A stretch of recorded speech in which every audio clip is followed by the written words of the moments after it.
महिला Asian cup 2026 को छनौट प्रतियोगितामा नेपाली टिम उज्बेकिस्तानमा इतिहास रच्ने लक्ष्यसहित प्रतिस्पर्धा गर्ने तयारीमा छ। समूह एफमा परेको नेपालले घरेलु टोली उज्बेकिस्तानसँगै दक्षिण एसियाली प्रतिद्वन्दी श्रीलंका र लाओससँग प्रतिस्पर्धा गर्नेछ। प्रतियोगिता राउन्ड रोबिन पद्धतिमा खेलाइनेछ, जहाँ समूहको विजेता मात्र आगामी वर्ष अस्ट्रेलियामा हुने एशियन कपको टिकट पाउनेछ।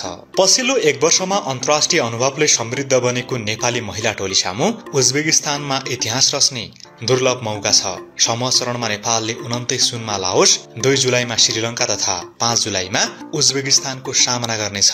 यसैबीच आज यस भिडियोमा एशियन कप छनौटमा नेपालका प्रतिस्पर्धी के कतिको बलियो छन् भन्ने विषयमा चर्चा गर्दैछौं। समूह चरणमा नेपालको सर्वाधिक बलियो प्रतिद्वन्दी हो उज्बेकिस्तान। फिफा वरियतामा नेपाल भन्दा 49 स्थानमाथि रहेको उज्बेकिस्तान समूह विजेताको प्रमुख दावेदार पनि हो। यद्यपि पछिल्लो समय उसले अपेक्षाकृत नतिजा निकाल्न सकेको छैन। पछिल्लो 1.5 वर्षको अवधिमा उज्बेकिस्तानले 14 म्याच खेल्दा 7 मा हार, 5 मा जित र 2 खेल बराबरीमा टुङ्ग्यायो। तीमध्ये उज्बेकिस्तानले 2 खेलमा वरियतामा आफूभन्दा तल्लो स्थानमा रहेका बेलारुस र जाम्बियासँग पराजय बिहोर्यो। यद्यपि उसले गत मे र जुन महिनामा खेलिएको भारत विरुद्धको 2 खेलमा लगातार जित निकाल्दै लयमा फर्किएको संकेत देखाएको छ। अन्तर्राष्ट्रिय महिला फुटबलमा हालसम्म नेपाल र उज्बेकिस्तान एकपल्ट मात्र आम्ने सामने भएका छन्। यी दुई टिमले पहिलो पटक सन् 1979 मा फिलिपिन्समा आयोजित एएफसी च्याम्पियनशिपमा एकअर्काको सामना गरेका थिए। उक्त म्याचमा नै नेपालले पहिलो अन्तर्राष्ट्रिय गोल गर्यो।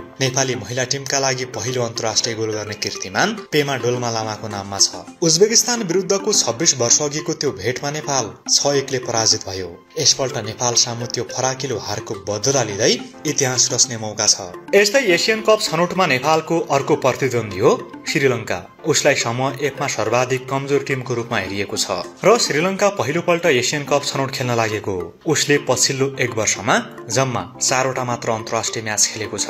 गत वर्ष काठमाडौँमा सम्पन्न 7औं साफ महिला च्याम्पियनशिपमा श्रीलंकाले 3 खेल खेलेको थियो। मालदिप्सलाई 1-0 ले हराउँदै प्रतियोगिताको सुरुवात गरेको श्रीलंकाले दोस्रो खेलमा भुटानसँग 4-1 को हार बिहोर्यो। समूह चरणको अन्तिम खेलमा श्रीलङ्कन टिम आयोजक नेपालसँग 6-0 ले पराजित भयो। हालसम्म नेपाल र श्रीलंकाले 7 खेलमा एकअर्काको सामना गरेका छन्, जसमा नेपालले 100% जित निकालेको विगत छ। नेपाली टिम यसपालि पनि इतिहास दोहोर्याउँदै श्रीलंका विरुद्ध सहज जित निकाल्ने लक्ष्यमा छ। एशियन कप छनौटमा नेपालको अर्को प्रतिद्वन्दी हो लाओस। फिफा वरियतामा नेपाल भन्दा 7 स्थानले तल रहेको लाओस नेपाली महिला फुटबल टोलीका लागि नयाँ प्रतिद्वन्दी हो। हालसम्म यी दुई टिम बीच महिला फुटबलमा प्रतिस्पर्धा भएको छैन।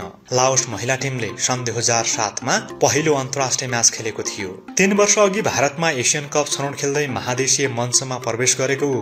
यसपल्ट उज्बेकिस्तानमा दोस्रो पटक उत्रिन लागेको हो। सन् 2025 मा लाओसले 1 म्याच पनि खेलेको छैन। गत वर्ष 4 खेल खेले पनि उसले जित निकाल्न सकेन। तर कमजोर आँकडाले नेपालले लाओसलाई नजर अन्दाज गर्न मिल्दैन। नेपाल र लाओस दुवै आफ्नो पहिलो भेटमा जित निकाल्दै इतिहास रच्ने योजनामा छन्।